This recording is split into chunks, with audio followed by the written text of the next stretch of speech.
Hey guys, it's Hannah and welcome back to the Dyslexic Reader. Today we are doing the mid-year freakout tag. I will leave the creator down below. This has been floating about for a couple of years now. I think I've done it for maybe the last 2 years or so. So I'm sure you've all seen it floating about and loads of people are doing it.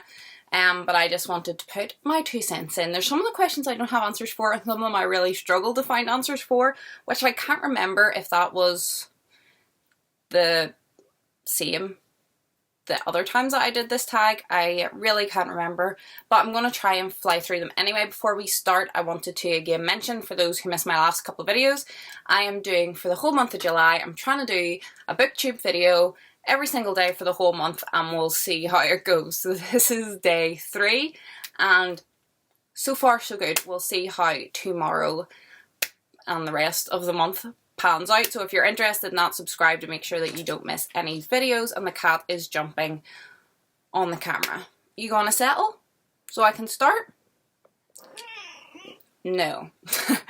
Right, let's just get stuck in. I have a lot of pictures that I'm gonna have to put up because I've read a lot of library books this year, so they fulfill most of the categories, so I don't obviously still have them 6 months later.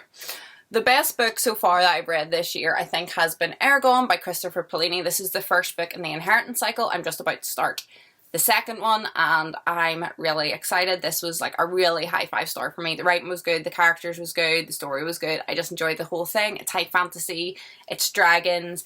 I think it was yesterday's video, I did my June wrap up. And I only read this like a couple of weeks ago, so it was in my June wrap up, and I said it was kind of like a Star Wars, Lord of the Rings, Harry Potter vibe that I was getting from it, and I just thought it was really good. And I also recommended the audiobook. If you're intimidated by the big books, the audiobook this is really good too, because I was jumping back and forth as I was traveling between physical and audiobook, and it worked really well. I really enjoyed it. Second question is the best sequel, and I was looking through my Goodreads and I've read hardly any sequels this year. And the ones I have read have, even if they've been okay, they haven't been as good as like the first one, so I didn't know. But I put all the sequels together, and out of them, the best that I liked was The Doomsday Code by Alex Scarrow, and this is the third in the Time Rider series. This is a time travel series where there's 3 people from different time zones, and they've all been like brought together, and they're stationed in New York the day before 9/11, and they're in a time loop, and they have to watch like the 2 days happen over and over and over again, and if they see slight changes in the day, because it's a major event, so if they see slight changes in that, then they know that something in history has changed and they have to try and go back and like fix it because of like the butterfly effect. And this one is good. It's about a computer hacker, and he finds like an ancient manuscript and like manages to like crack the code of it and releases some secrets. And I read this like back in January because I can't remember like all the ins and outs of it, but definitely there's like a Holy Grail but Robin Hood kind of twist on it. Can't remember all the ins and outs of that, but it was pretty good. I enjoyed this. Maybe not the most out of the series, but like not worse than any of the others equally. So out of the very few sequels that I've read this year, I really enjoyed this one. I'm hesitant to put best because like I've read like 3 sequels this year and 2 were 3 stars and this was 4 stars, so but it was still good. The next 2 is new release that you've that's already come out in the first 6 months and you want to read but you haven't. And the next one is your most anticipated release for like the next 6 months for the rest of the year. And I don't have any. I don't keep up with new releases. I don't really buy books. They're either secondhand or I get books from the library. So I don't really keep up with new releases because I don't really like buying new books. And even if I did buy a new book in a shop, like it would be like off a whim thing. It's not like, oh, this book is coming out, I need it, because I tend not even to read series until the full series is out, because I like to like binge a series, like the Inheritance cycle. I bought them all. I was pretty confident I was going to like them, maybe not love them as much as I did. So I bought them all, and then the plan was if I loved them I could just read them, even if not one after the other, very closely. So even if I never really have to get the next book in a series because I'll just get the whole thing, if you know what I mean. So I don't really anticipate releases, so I don't really have an answer to either of those questions. the next question is biggest disappointment, and this one took me a while, and I picked a book that wasn't my worst reviewed book, but it's the biggest disappointment. So this book wasn't awful, but it was kind of a disappointment to me, and that was Children of Time by Adrian Choviosky. There's no way I've said that surname correctly, so excuse me for that. But I read a book by this author in December, Dogs of War. Loved it. It was fantastic. Took me completely by surprise. It was like the biggest surprise probably of last year, because I really, it sounded so weird. It was on like the try something new cart in the library, and it sounded really bizarre. Like these, like they give like AI to animals but also genetically modify them to be like really big and strong, and they use them as weapons in war. And then the fact that these like animals have a conscience, and then like a whole moral arguments to that, and then they start to like not want to fight and like start questioning like the orders that they've been given and stuff. But it's not just dogs, it's all animals. It's just our main character is a dog, and that's where the Dogs of War title comes from. But it was absolutely fantastic. I would recommend it to anyone. It really took me by surprise. So a couple of months later I was in the library and I was perusing the fantasy sci-fi section, and I saw the same author's name again, and I thought I'd give this a go. The premise was humans had gone to space, had found an island or a planet. We're going to put monkeys on them, but give them something to speed up evolution, and then kind of watch it as an experiment so that we could learn how evolution worked. But also if anything ever happened to Earth, we would have this kind of, like there would almost be like a kind of human inhabited planet that could be a backup. But it obviously goes terribly wrong. And I didn't like it. I didn't like the points of view. I didn't like how the time jumped. I thought parts of it were stupid. I thought parts of it were well explained. Parts of it I just really didn't care about. And although it wasn't awful, like it was a surprise for me because I loved the first book so much, and it didn't sound like I would like it. And then the next book, like the synopsis sounded like I would like it, and I didn't. So that was kind of a bit of a surprise for me, or a disappointment for me. The next one is the biggest surprise. And I picked, again this one was hard, I picked The Binding Song by Elodie Harper. And this was one that I thought I wouldn't like. I picked it up on a whim at the library again and thought, this will probably come back not being read. But for some reason I was drawn to it, and I really enjoyed it. It was like a horror but set in a prison. And I do love prison stories, but I'm not a big fan of horror. But it wasn't there was maybe some like, not gory bits, but some graphic bits in it. But I'm not a fan of like gory slasher horror. I prefer like thriller, jumpy suspense, which normally isn't classed as like horror. Like even like classic like black and white horror is more jumpy, suspenseful, and it is gory, and that's what I prefer. And this was kind of like a more suspenseful, kind of like a ghost in a prison type situation. I ended up reading like 2 ghostly prison books, like very close together, but this was the first one out of the 2 that I read, and it was just a surprise for me, because I was even surprised that I was drawn to it in the library, but then when I got it and read it and liked it so much, that was like the second surprise. Next one is your favourite new author. It can either be a debut author or just an author new to you, and I picked Hideo Yokoyama. There's no way I'm pronouncing that correctly either. I only read 1 book of his this year, and it was 6-4, which was a crime thriller mystery. Obviously Japanese in language and setting. Translated, I thought the translation was pretty good. I talked about this, well, I think I read it in May, so if you go back to my May wrap up, you'll get more, because I talked about it quite a lot, because I really enjoyed like certain aspects of the book. I'm not going to go into this here because it's going to be too long a video, but there was just certain aspects of the writing I thought were so geniusly done that I definitely would be hunting out other work by this author to read soon if I can manage to find it translated. I'm not sure if all of his works have been translated or just 6-4, which is his most popular. So I'm going to do a bit more looking into that, because there was just something about the intricacy of his writing I really enjoyed. Next one is New Fictional Crush. Don't really have an answer for this either. It's not really something that I really understand. I don't do it, so there's no answer, because I don't really understand that kind of aspect of like reading.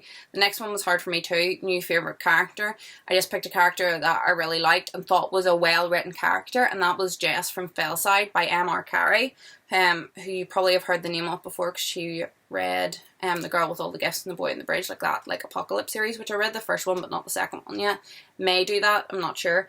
But this game was like a kind of slightly supernatural twist on a prison story, and Jess was the main character, and I just thought she as a character, even though it was so outside my realm of experience in her like experience, was really relatable as like a person and her feelings. And I thought sometimes a character does something and it's really out of character or not explained. I felt like she did everything completely in character. It was all really explained. Her motivation, her emotion and everything, even if it's not how you would react, made complete sense for her.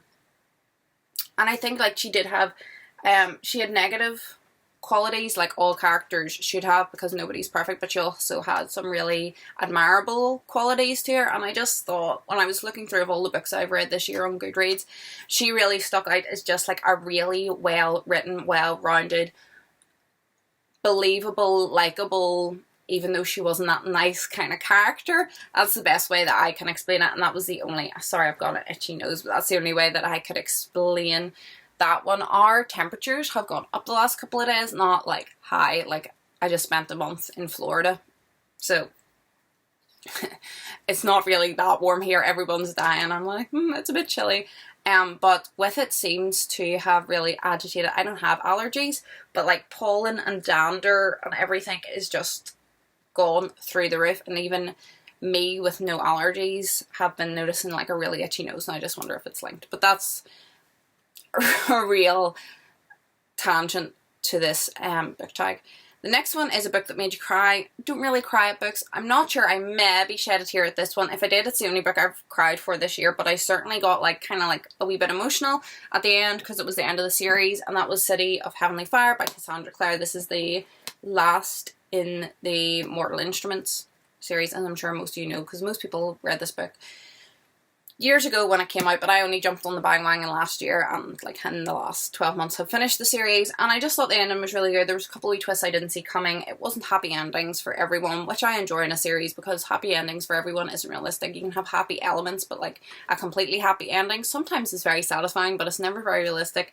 So this was kind of bittersweet, and some things went like back and forth and like didn't make sense, and I felt for some of the characters at the end, and also reflecting back on the series, like how much like some things had changed for some people and stuff. So I'm not sure if I shed a tear, but I definitely get like I got a wee bit like emotionally upset at the end of this one, but that's really the only one that I could think of for this. A book that made you happy, and I picked The 7 Deaths of Evelyn Hardcastle by Stuart Torton. For this one, this is not a happy story. I couldn't really find like a happy story on this on my list of books that wasn't like a kid's book. But even then, I don't think I've read very many really good kids books this year. So this wasn't a happy, but I was happy reading it. I enjoyed it so much that I was just like so excited to be able to pick it up, and I didn't want to put it down. I was like, I'm coming home from work, and I was like, oh, I can make a cup of tea and read some more of my book. Like I was so intrigued that it really just, it bubbled away at my love for reading, and like really like just the way if you put juice in a soda stream and like bubble it up and it just grows and expands, like that's what it was doing inside me, this book. So that's why I picked Made You Happy, even though it wasn't really a happy story, but just I enjoyed it so much that it did make me happy when I was reading it. The Most Beautiful Book. This one I didn't even have a physical copy for because I got it off NetGalley. But the cover is stunning, and that is Once Upon a River by Diane Setterfield. And this was a story, and this was also a great book. This could have made my best book of the year. The writing was incredible. Where it doesn't specify the time it's set in. I'm gonna guess 100 plus years ago. On the banks of the Thames, little pub that's famous for storytelling. They're all sitting one night telling their stories, and this fella walks in. He's drenched through. He's clearly been in the river, and he's got a little dead girl in his arms. He falls unconscious, so they can't get out of him. Like, who are you? Who is the girl? What happened? So they go and get the nurse. They're trying to bring this fella back around, but before he comes around, the wee dead girl like sits up and she's alive, but like the nurse checked, like she was pronounced dead, like she had no heartbeat, like she was dead.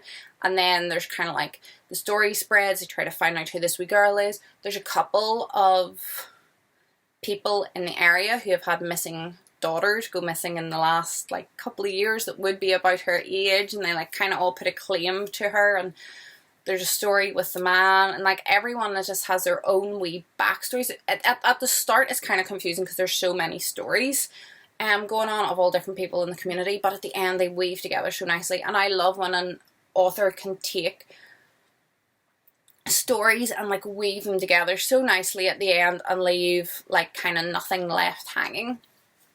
And it was just really well done. The setting was beautiful, the storytelling was beautiful, just even some of the sentences, like I had to stop and like read the sentence like a couple of times because it was just so nicely worded. And so that's another one that I would definitely like recommend if that sounds up your alley.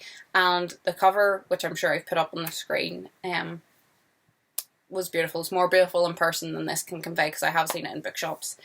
And the last question is your kind of TBR for the rest of the year, books that you really want to get to this year. And I could say like every unread book on my shelf is like, I want to read it like now, do you know what I mean? I definitely am going to try to read the rest of the Inheritance cycle this year, just because I don't think I can like go that long like without reading them. I'm going to jump into the second now, like in the next couple of days, if I can get time to start it. There's only 4, so like I can't see me going like another, like if I read 2 in 2 like a month, I'm not going to go like another 6 months without finishing it off. But I don't really make TBRs I want to read for myself. Like I intend to, I want to read everything on my shelf, but I'm such a mood reader that it just depends. So other than I probably think I will finish that series this year, I'm not going to put any pressure on myself to like finish like this book, that book, this book if I'm not in the mood.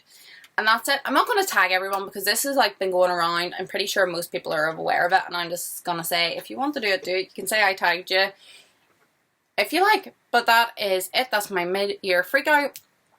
Not really freaking out. If you watched my video yesterday for my June wrap-up, in June I like passed my Goodreads goal, which was 52. So like a book a week was kind of my idea for setting that number, which I wasn't really worried about passing. Like I knew I probably would pass that anyway.